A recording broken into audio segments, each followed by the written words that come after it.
If you're new here, don't forget to subscribe and hit that like button. Your support helps us bring you even more incredible real-life stories that leave you thinking long after the video ends. Now let's dive into today's story. The champagne was vintage, the linens were crisp, white, and the lie was $99,000 and $44,000 deep. My parents stood on the deck, fireworks exploding behind them, announcing the ultimate wedding gift, the family lake house for my sister Emma. The crowd cheered for their generosity. I didn't cheer. I checked my phone. The notification I set months ago glowed in the dark. Balloon payment due $99,000 and $44,000 in exactly 30 days. They weren't giving her a legacy. They were handing her a grenade. Before we go any further, drop a comment below. Where are you listening from? And what time is it for you right now? I love seeing how far this community reaches. I walked away from the applause, the sound of champagne corks popping, fading as I stepped onto the wooden planks of the dock. The air down here was heavy, smelling of lake water and algae, a sharp contrast to the expensive perfume wafting from the deck above. I needed the dark. I needed the silence because up there under the string lights, my family was performing their greatest hit, The Generous Dynasty. But down here in the glow of my phone screen, I was looking at the balance sheet, and the balance sheet was bleeding red. I've always been the invisible ledger in this family, the checkbook daughter. While Emma was the face, the influencer, the beauty queen, the one who brought home trophies. I was the one who brought home bail money when Emma totaled her first car at 19. I was the one who wired the deductibles, so Dad's insurance premiums wouldn't spike. When Mom had her medical emergency last year, which was actually a 5-figure bill from a cosmetic surgeon she tried to hide from Dad, I covered it. I had convinced myself it was loyalty. I told myself I was the responsible one, the pillar. But looking at the foreclosure notice PDF on my screen, I realized I hadn't been a pillar. I had been a silent investor in a failing enterprise. My parents weren't rich. They were leveraged. They lived on a carousel of credit cards, second mortgages, and appearances. The vintage champagne they were drinking right now, probably charged to a card that was maxed out yesterday. And this house, this sprawling, beautiful lake estate that had been in the family for 3 generations, wasn't an asset anymore. It was a liability, a sinking ship, and they weren't gifting it to Emma out of love. They were transferring the captain's hat to her. Just before the water hit the bridge, I looked back up at the house. Emma was laughing, twirling in her white dress, holding a sparkler. She looked radiant. She also looked helpless, and for the first time I didn't feel jealous of her. I felt a cold, clinical pity. This was the cage of favoritism. They had spent her entire life protecting her from reality, handing her everything she wanted, and in doing so they had crippled her. She had no survival instincts. She didn't know how to read a contract, how to spot a scam, or how to survive a winter without a safety net. She thought she was the golden child, but she was just the sacrificial lamb. She had been fattened up on praise so she wouldn't notice the knife. I remembered a conversation with my mother years ago after I'd caught her lying to a neighbor about why we sold our second car. She had looked me dead in the eye and said, "Haley, we do what we must to protect the family name. The truth is only useful if it serves us." That was their logic. That was the trap of their good intentions. They genuinely believed that by hiding the debt they were protecting us, but you can't protect someone by handing them an anchor and telling them it's a life vest. The math was simple, brutal, and undeniable. If Emma signed that deed tomorrow, the debt became hers. The lawsuit settlement. My father was hiding. The $94,000 wrapped inside that mortgage would become her burden. They were saving their own credit rating by destroying hers. It wasn't a wedding gift, it was a financial death sentence. And I was the only one on the property who knew how to read the warrant. The next morning, the kitchen smelled of expensive espresso and denial. My parents were sitting at the Marble Island reviewing the guest list for the wedding, as if they hadn't just announced a fraudulent property transfer to 220 people the night before. I walked in not with coffee, but with the foreclosure notice pulled up on my tablet. I didn't scream. I audited. The balloon payment is due in 30 days. I said, placing the screen on the cool stone between them, $99,000 and $44,000. If Emma signs that deed, she inherits the debt. You aren't giving her a house. You're giving her a bankruptcy. My father Jack didn't even look at the screen. He took a sip of his coffee, his expression one of bored disappointment. Always the accountant, aren't you? Hi Lilay, we're having a moment of family joy, and here you are audit in hand, trying to balance the books of happiness. It's not happiness, Dad. It's math, and the math says you're insolvent. My mother Sophia chimed in, her voice tight and sugary. We have a business deal closing next month that will cover everything. You know how these things work. Haley, liquidity is fluid. We're doing this for Emma's future. Why can't you just be happy that your sister is getting her legacy, because a legacy shouldn't require a credit check? I countered, you're using her credit score to patch the hole in yours. You're jealous, Jack snapped the mask, slipping just an inch. You've always been jealous of her. You worked hard, sure, but Emma, she shines, and you can't stand that we're giving her the stage. Before I could respond, Emma walked in. She was wearing a white silk robe, looking every inch the princess they had raised her to be. She didn't look at the tablet. She looked at me, and her eyes were cold. Are you still doing this? She asked, her voice dripping with pity. Brandon told me you were lurking on the dock last night looking miserable. Now you're harassing Mom and Dad. God, Haley, you're so corporate. You think everything is a transaction. You can't just accept that. Some people get good things because they're loved. I looked at her, and the anger in my C******* T cooled into something forensic. This was the cage of favoritism. My parents hadn't just spoiled her. They had disabled her by handing her everything she ever wanted without struggle. They had removed her survival instincts. She was a show pony, groomed, beautiful, and trained to trot in circles while the barn burned down around her. She didn't question them because she had never needed to. Her privilege was a muzzle. It kept her docile, compliant, and completely blind to the fact that the people feeding her sugar were also sharpening the knife. She wasn't an accomplice. She was the perfect victim. I'm not jealous, Liz, I said, picking up my tablet. I'm terrified for you. Save it. She spat. I don't need your protection. I have Dad. I looked at Jack. He smiled, a thin, triumphant curling of his lips. He thought he had one. He thought that by turning the golden child against the scapegoat he had secured his cover, but he had made a miscalculation. He thought I was still playing by family rules where emotions mattered. He didn't realize I had just switched to professional rules, and in my profession emotions are irrelevant. Only evidence counts. I didn't say another word. I turned around, walked out of the kitchen, and packed my bags. I was done being a sister. It was time to become an analyst. I drove back to the city in silence, the hum of the tires on the highway, the only sound replacing the accusations, echoing in my head. I didn't cry. I didn't rage. I switched gears, the emotional part of my brain, the daughter who wanted her father's approval, the sister who wanted to be included, shut down in its place. The forensic analyst woke up. This wasn't a family dispute anymore. It was a case file, and I knew exactly how to build it. Back in my apartment, I set up my war room, 3 monitors, a fresh pot of coffee, and access to the public databases I use for work. I started pulling the threads my father thought he had buried. I pulled the property records for the lake house first. The deed history showed the transfer to my parents 22 years ago. Clear and clean. Then came the first mortgage standard. But then 3 years ago the second lien appeared, $94,600. The interest rate was predatory, the kind you only accept when you're desperate and out of options. Next I went hunting for the business deal my mother had mentioned. I searched for my father's LLC filings. Jack Sterling Consulting. The status was active, but the revenue reports were a joke. The company had been bleeding money for 5 years. There was no big deal closing next month. There were only mounting liabilities.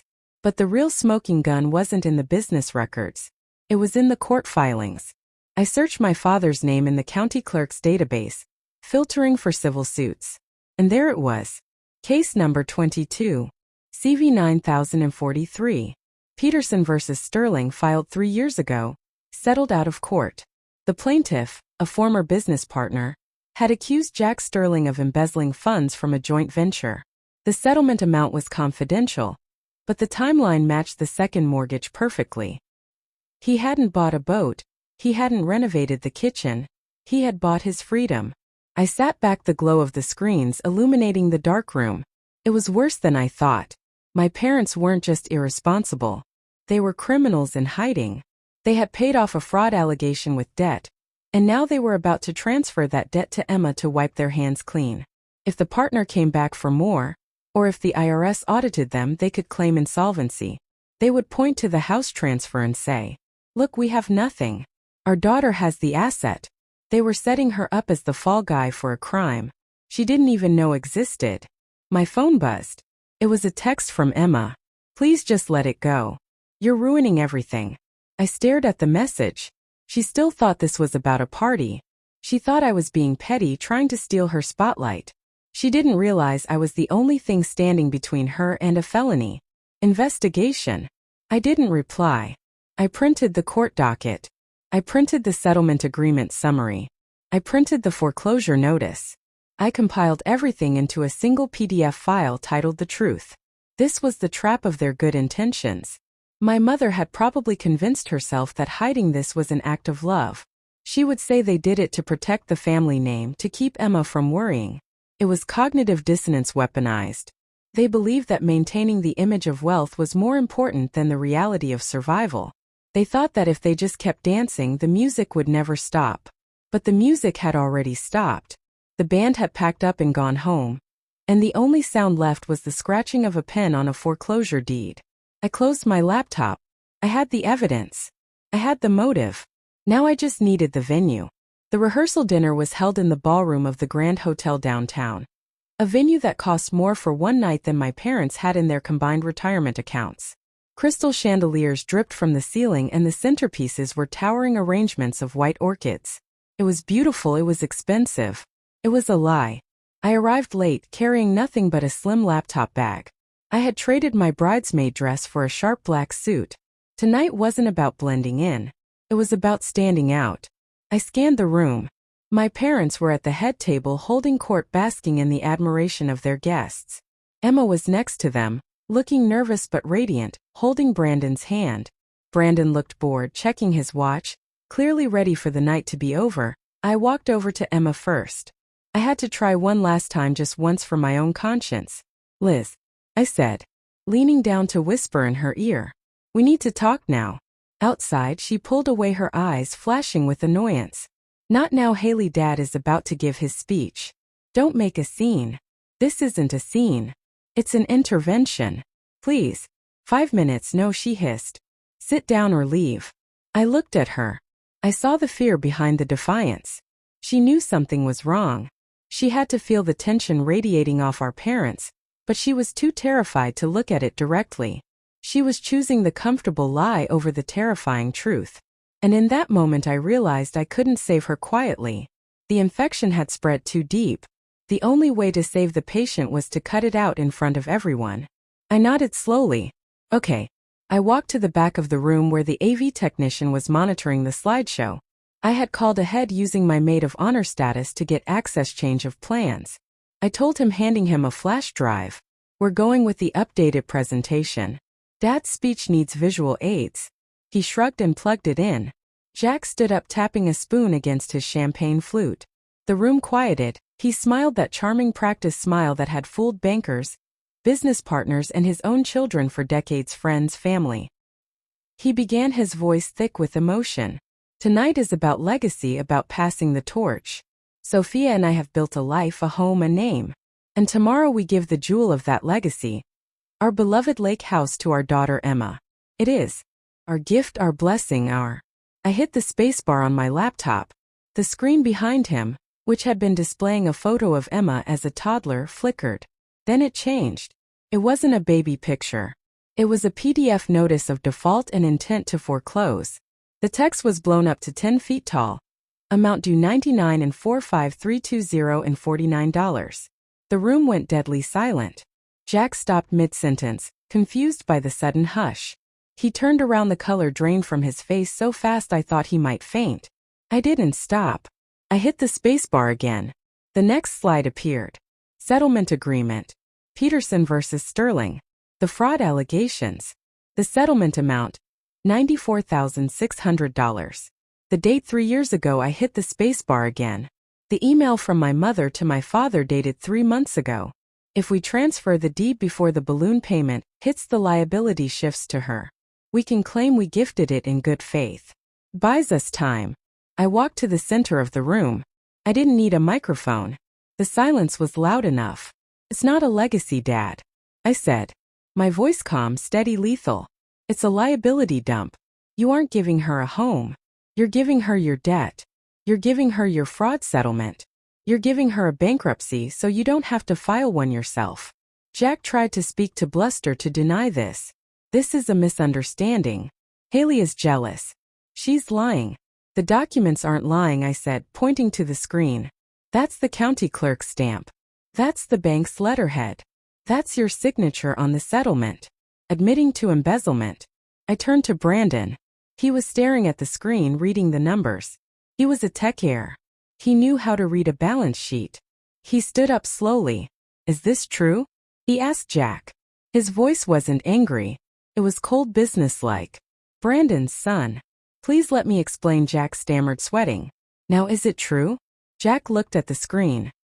He looked at the room full of people staring at him with horror. He looked at me and he crumbled. He didn't say yes.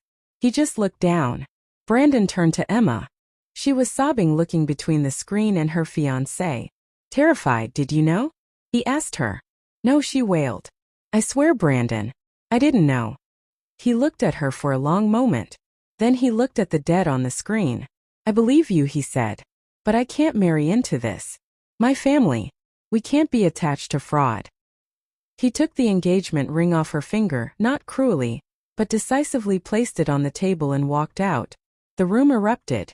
My mother was screaming at me. Emma was on the floor in her white dress, crying. My father was slumped in his chair, a broken man. I watched it all. It was a massacre. It was the surgery of truth. I had just cut off the limb to save the body. It was bloody, it was painful, and it was absolutely necessary. I packed up my laptop. My work here was done. The fallout was swift, brutal, and total. The wedding was canceled the next morning. Not postponed, canceled. Brandon's family, who had built their fortune on tech patents and impeccable due diligence, cut ties immediately. They threatened to sue my father for misrepresentation if he tried to contact them again. My parents' social circle, the one they had mortgaged their future to impress, evaporated overnight. The fraud settlement was no longer a secret.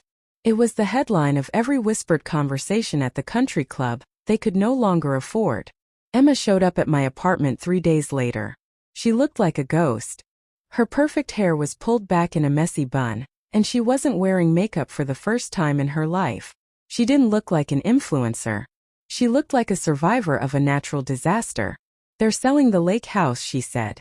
Her voice hoarse. The bank is taking it. Dad is liquidating his retirement to pay off the rest of the settlement debt, so he doesn't go to jail for tax evasion. I nodded. I know. I saw the listing. She sat on my couch, pulling her knees to her C********T. I hated you, when you put that slide up on the screen. I wanted you to die. I know. But then Brandon left and Dad didn't stop him. Dad just sat there and let him walk away because he knew he was caught. She looked up at me, her eyes red-rimmed. He wasn't going to tell me, was he? He was going to let me sign the deed. The next morning he was going to let me ruin my life so he could keep his membership at the club. Yes, I said softly, he was. She started to cry, a quiet, broken sound that hurt more than the screaming match at the rehearsal dinner. This was the cage of favoritism. Finally breaking open, the golden child realized she wasn't the prize. She was the currency. I went to my desk and pulled out a folder. It wasn't an indictment this time. It was a lifeline. I handed it to her. What is this? She asked, wiping her eyes. It's a budget. A real one, and a list of recruiters I know who play entry-level marketing roles based on skill, not connections. It's a plan. Liz for independence. She took the folder. She looked at it like it was a foreign object, then looked at me. Why are you helping me? I treated you like garbage because you're my sister. I said. And because the only way to beat them is to survive them. You don't need a rich husband or a lake house to be okay. You just need to learn how to stand on your own 3 feet. 7 months later, I met Emma for coffee. She was working as a junior coordinator at a PR firm. The pay wasn't great and she lived in a studio apartment with 3 roommates, but she paid her own rent. She looked tired, but she looked real. Mom called me yesterday, she said, stirring her latte. They moved into a condo in Jersey. She complained for 22 minutes about the lack of closet space. I smiled. Did you offer to send money? Nope, she said, a small proud smile touching her lips. I told her to try the Container Store and then I hung up. We sat there in the busy cafe, the noise of the city around us. There was no fireworks display, no champagne, no applause, just three sisters drinking coffee, finally seeing each other clearly for the first time. I picked up the check not because I had to, but because I wanted to. I had walked through the fire to get here. I had been the villain, the prosecutor, and the executioner. But looking at my sister free from the debt that would have drowned her, I knew I would do it all again. I had burned down the fantasy to save the reality, and the reality was worth saving. My story ends here. If you feel that this story is meaningful and brings useful lessons, please like and subscribe to the channel to support me. Thanks for listening and see you in the next videos.